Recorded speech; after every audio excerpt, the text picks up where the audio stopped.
Ashamaa harka fuunee kabajamtootaa fi jaalatamtoota hordoftoota kennaa oduu kenna kan guyyaa har'aatiif qabannee kan isin biraan geenyu ta'a hanga xumuraatti akka nu waliin turtan isin affeerra.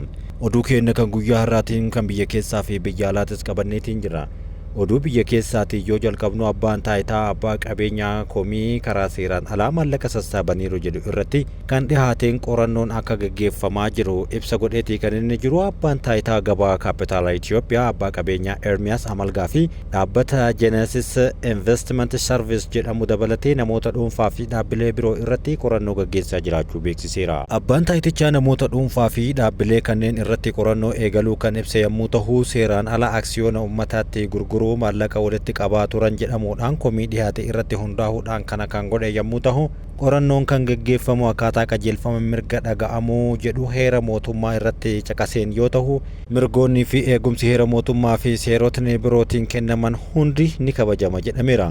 Abbaa taayitaa gabaa kaapitaala Itoophiyaa kutaa qorannoo fi raawwachiisa hundeessuudhaan alatti ministeera haqaa, ministeera daldalaa fi walitti hidhaminsa naannawaa, tajaajila nageenya faayinaansii fi komishinii poolisii federaalaa waliin ta'uudhaan garee teeknikaa seera qabaa yookaan seera gabaan biyyattii ittiin deddeemaa jiruu fi gabaa kaapitaalaa kabachiisuu akka hundeeffamu yaadachiisaniiti kan isaan jiran. Namoonni dhuunfaa fi dhaabbileen hojii gabaa kaapitaalaa waliin wal qabatu irratti yoo bobba'an of eeggannoo barbaachisaa ta'e akka godhan ibsa kaleessa baaseen hubachiiseera. Akkasumas namoota dhuunfaa fi dhaabbilee hayyama argateerra jechuudhaan yookaan argannee jirra jechuudhaan socho'an yookaan beeksisan waliin waliigaltee raawwachuu yookaan maallaqa kaffaluu dura dhugamatti hayyamni akka kennameef abbaa taayitichaa irraa akka mirkaneessanis akeekkachiisa biraa kenneeti jira. Dabalataan abbaa taayitichaa namoota dhuunfaa fi dhaabbilee hayyama osoo hin argatiin tajaajila gabaa kaapitaalaa kennuudhaaf kanneen socho'anii fi akkasumas miidiyaa kamiiniyyuu beeksisa irratti kan hojjetan tarkaanfiin barbaachisaa ta'e akka irratti fudhatamu akeekkachiisaa fi beeksisa kenneeti kan inni jiru. Oduu biraatiin Oromiyaa keessatti mootummaan gaafii lafa mana jireenyaa barbaachisoo kanneen barsiisonni gaafataa turan yoo hin furin ta'e hojii dhaabuudhaaf dirqamna jechuudhaan barsiisonnis akeekkachiisa kennuun isaanii dhagahamaa jira. Dhiheenya kana ogeeyyii fayyaatiin wal qabatee rakkoon isaanii akka furamuu fi mindaan isaanii akka dabalamuuf gaafii gaafachaa kan jiran yommuu ta'u, amma ammoo barsiisonnis gaafii lafaan wal qabatee gandaa hanga aanaatti godhamaa jiru keessatti hirmaachuu akka jalqabanii fi kun daddafee yoo kan hin deebineef ta'e isaanis hojii dhaabuu akka dirqaman beeksisaniiti jiran. Mootummaan gaafii lafa mana jireenyaa barsiisotaa furuudhaaf kallattii kan kaahee yommuu ta'u, garuu sadarkaa aanaa, sadarkaa godinaa fi magaalotaatti hojiitti hiikamuu dhabuun rakkoo barsiisotaa hammeessuu kan himatan barsiisonni.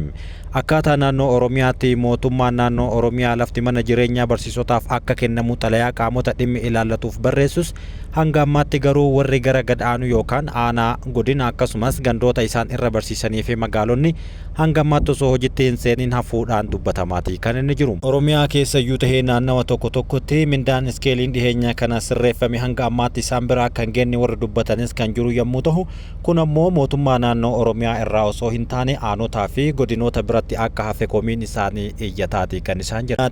Dogongora konkolaachisaatiin balaa tiraafikaa ji'oota 9 keessatti qofa mudatee lubbuun namoota 1043 darbuun gabaafame. Naannoo Oromiyaatti ji'oota 9 darban qofa keessatti balaa tiraafikaatiin lubbuun namoota 1043 yoo darbu, namoota 1021 irratti ammoo miidhaan cimaan gahuufi namoonni 684 miidhaan salphaan irra gahu akkasumas namoota biraa fi qabeenya irras miidhaan gahuun kan himame yommuu ta'u, hoogganaan nageenyaa fi to'annoo tiraafikaa naannichaa Koomaandar Balaachoo Tikee ibsa godhaniiti kan isaan jiran.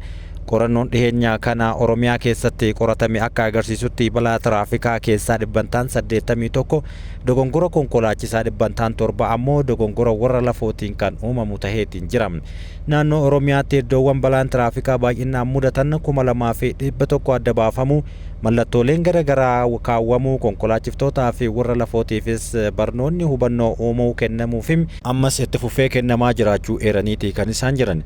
Naannichatti baay'inni balaa tiraafikaa ji'oota 9 jalqabaa bara 2017 yeroo wal fakkaataa darbe kan bara 2017 kanaan yoo ilaallamu hir'ina agarsiisaa jiraachuu garuu gabaafameeti kan inni jiru. Yuunivarsiitiiwwan gaafilee uummataaf deebii qorannoo fi qo'annoon deeggarame kennuu qabu jedhame. Oomishaa fi oomishtummaan akka guddatu, barnoonni qulqullina qabu akka jiraatuu fi fayyaa hawaasaa akka eeguuf gaafii ummataa irraa dhihaatuuf yuunivarsiitiiwwan qorannoo fi qo'annoodhaan deebisuu akka qaban dubbatamaatii kan isaan jiru. kun kan ibsame hundeeffamu waggaa kurnaffaa isaa sababeeffachuudhaan konferansii biyyaalessaa marsaa 8ffaa yuunivarsiitii Arsiitti taa'amaa wayita jirutti yoo ta'u konferansichi qorannoo irratti fayyadamuudhaan rakkoo uummataa dhugaadhaan hiikuu mata duree jedhuun gaggeeffamaa akka jirus gabaasaaleen achi argamaa jiran ni himu. Oomishaa fi oomishtummaan akka guddatu, barnoonni qulqullina qabu akka jiraatuu fi fayyaa hawaasaa akka eegamuuf gaafii uummata irraa dhihaatuu fi yuunivarsiitiiwwan qorannoo fi qo'annoo irratti hundaa'uudhaan deebii sirrii ta'e akka kennuu qabanis hubachiifameeti kan jiru. Pirezidaantiin yuunivarsiitii Arsii Dr. Fiqaaduu Mitikkuu yuunivarsiitiin Arsii hojii qorannoo hojjechaa tureen bu'aa garaagaraa buusaa kan jiruu fi hanga ammaattis bu'aa hedduu buuseera yoo jedhan yuunivarsiitichi barnoota gadaa akka hojiirra oolu, aadaan uummataa akka lafa qabatu, manni murtii aadaa rakkoo hawaasaa hiikuu keessatti qooda guddaa akka ba'uu fi dhimmoota wal fakkaatoo irratti qorannoo fi qo'annoodhaan geggeessuudhaan qaama furmaataa ta'e akka argamus godhamaatii jira jechuun dubbataniiru. Qorannoon kamiyyuu xumuramee akka lafatti hin gatamneef lafa waliin mari'achuu hojiirra oolchuudhaaf hojjechuun barbaachisaa akka ta'es waltajjii kana irratti cimsanii dhaamaniiru. Ministeera barnootaa bakka bu'uudhaan konferansicha irratti kan argaman Dr. Saraawit Haadisoo gama isaaniitiin qulqullina barnootaa mirkaneessuudhaan cinatti qorannoowwan hojjetaman rakkoo hawaasaa akka hiikaniif ministeerichi hojjechaa jira jechuun deebisaniiru. Konferansii kana irratti qorattoonni yuunivarsiitiiwwan garaagaraa kan hirmaatan yommuu ta'u waraqaan qorannoo 36 dhiyaateeti kan inni jiru. Keeniyaatti namoota mixii hatanii biyyaa baasuudhaaf turan irratti murteen darbuun dhagahame. Manni murtii Keeniyaa namoota 4 goondaa yookaan mixii mootii kumaan lakkaa'amu biyyaa baasuudhaaf turan hidhaa waggaa tokko yookaan doolaara Ameerikaa 7,700 akka kaffalan adabbii irratti murteesse. Namoonni shakkaman 4 lammiilee Beeljiyeem 2, Veetnaam 1 fi Keeniyaa 1 hoomaa goondaa lubbuudhaan jiran waliin osoo gara Awurooppaa fi Eeshiyaatti dabarsuudhaaf yaalaa jiranii kan qabaman ta'uu kanaan dura gabaafni turre. Himannaa kanarratti kan ka'e hundaaf balleessaa ta'uu amananiiru. Lammiileen Beeljiyeem goondaa yookaan mixii funaanaa turan akka bashannanaatti malee seeraan ala akka ta'e hanga ammaa waan hin beekneef jechuun deebisan. Roobii darbe yeroo murtoon dubbifamu abbaan alangaa goondaan jarri funaanaan kun gatii baasanii fi baay'ee turan jechuun dubbateera. Mixiin muraasaan walitti qabamuun waan bashannanaa ta'ullee hoomaa guddaa 5,000 waliin walitti qabamuun garuu bashannanarra darbee kan jechuudhaan dubbisaniiti kan isaan jiran. Addunyaan yeroo ammaa kana sanyii goondaa kana sababa kakaatummaa namoota kanaan dhabdeerti jechuu yoo dubbatan gosti goondaan kunneen yeroo mandhee isaanii ijaarratan ilaaluudhaan namoonni bashannanan waan bitataniif biyyattiitti sharafa guddaa argamsiiseera. Oduu biraatiin yeroo ammaa kana wal waraanatti kan jiran Paakistaanii fi Indiyaa gidduutti guyyaa guyyaadhaan oduun haaraan bahaatii kan inni jiru. Kanuma wal qabatee Hind misaa'ilotaa fi diroonii Paakistaan barbadeessuu guyyaa har'aa gabaasteetii kan isheen jirtu. Hind diroonotaa fi misaa'ilota Paakistaan irraa itti dhukaafame barbadeessuu yoo himtu, ibsa kana kan baaste roobii halkanii fi kamisa har'aa yaalii haleellaa Paakistaan buufataalee waraanaa lixa Hindii irratti diroonii fi misaa'ila raawwatte fashaleessuudhaan misaa'ilota sana barbadeessuun kan isheen dubbatte. Paakistaan ammoo diroonota Hindii 25 barbadeessuu yoo himtu, dabalataan xiyyaarota waraanaa Hindii haleellaa qilleensaarra raawwachuudhaaf turan haleeltee samii irraa gadi buusuus dubbatteeti kan isheen jirtu. Hindiin dhimma xiyyaarota ishee kana hanga ammaatti yaada osoo hin kennin yoo haftum, gama isheetiin ammoo kan Paakistaan irraa itti ergame barbadeessuu garuu dubbachuu irraa duubatti kan hin deebinedha. Dubbiin biyyoota lameen gidduutti hammaataa deemee tasgabbeessuudhaaf Saawud Arabiyaa, Iraanii fi biyyoonni kaan gara Hindiitti imaluun marii gaggeessaa kan jiran yommuu ta'u, Hindi dubbicha kana caalaa hin hammeessu garuu haleellaan irratti raawwatameen deebii kennaa jira jechuudhaan dubbatteerti. Muummeen ministeeraa Paakistaan akka haaloo bahan garuu kanaan dura waadaa galaniiti kan isaan jiran. Haleellaa Hindii Paakistaan Kaashmir irratti raawwatte kana ilaalchisee warroonni ollaa isaanii yeroo ammaa kana garasitti jaarsummaadhaaf imalaati kan isaan jiran. Warroota jaarsummaadhaaf karas imalan keessaa ministeerri Saa'udii muddamni Deelhii fi Islaamabaad gidduutti hammaannaan kan imalan yoo ta'u, ministeera jalqabaa ta'uunis galmaahaniiru.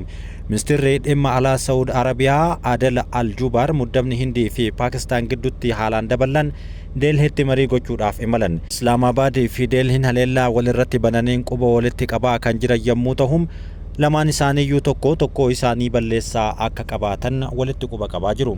Hindiin haleellaa qilleensarraa Paakistaanii fi bulchiinsa Kaashmir Paakistaan jalatti bultu irratti kan bantee fi Hindii iddoowwan 9 irratti xiyyeeffannoo addaa gochuudhaan haleellicha kan raawwatte yommuu ta'u Paakistaanis gama isheetiin iddoowwan 6 irratti haleellaa kanaaf deebii kenniteerti. Paakistaan xiyyaarota waraanaa Hindii 5 akka haleeltee buuste yoo himtu, Hindiinis gama isheetiin xiyyaarota Paakistaan Iraanitti ergaman buusee jira jetti. Ministeerri dhimma alaa Hindii S. Jaashankar ministeera dhimma alaa Saawudii waliin guyyaa har'aa marii bu'a qabeessa mari'anneerra jechuun katabaniiru.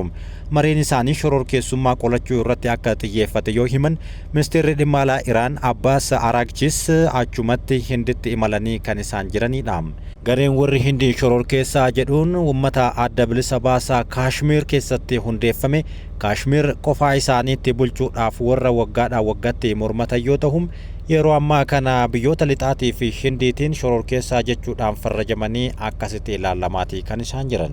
Putiin dhukaasa dhaabuun erga labsanii booda sa'aatiiwwan muraasa boodam Raashiyaan Yukureen haleeluun dhagahame. Haleellaa halkan edaa magaalaa guddoo Yukureen Kiev irratti raawwatameen namoonni 2 yoo ajjeefaman, daa'imman 4 dabalatee yoo xiqqaate namoonni 6 akka madaa'an gabaasni gama Yukureenii dhangala'eera. Halkan guutuu qilleensi Kiev sagalee misaa'elaa akkaan nama rifasiisuun jeeqamaa bule yoo jedhan warri Yukureen, tajaajilli labsii yeroo hatattamaa Yukureen misaa'eloota dhukaafaman hedduu qilleensa irratti fashaleessuun misaa'eloota kun garmalee akka nama hin hiraarsine gochuu isaanii ibsaniiru. Haleellaan Raashiyaa kun ergaa Putiin dhukaasa dhaabuudhaan akka eegalamu labsanii yookaan ibsanii fi karoorri isaanii hojiirra ooluudhaaf sa'aatiiwwan muraasni hafanitti raawwatame jechuunis dubbatameera. Putiin guyyaa 3 dhukaasni akka dhaabbatan kan ibsan yommuu ta'u, kunis yaadannoo guyyaa waraanaa addunyaa lammaffaa itti xumurame waliin wal irraa bu'uu yaadameeti. Yukureen dhukaasa dhaabuu yeroo gabaabaa Putiin dhiheessan kana kan kuffiftee fi guyyaa 30 turuu qaba jettee kan ciccitu yoo ta'u, pirezidaantiin Yukureen Volodymyr Zelenskiin Raashiyaan dirooniiwwan 142 biyya isaanii irratti dhukaasuu ibsaniiti kan isaan jiran.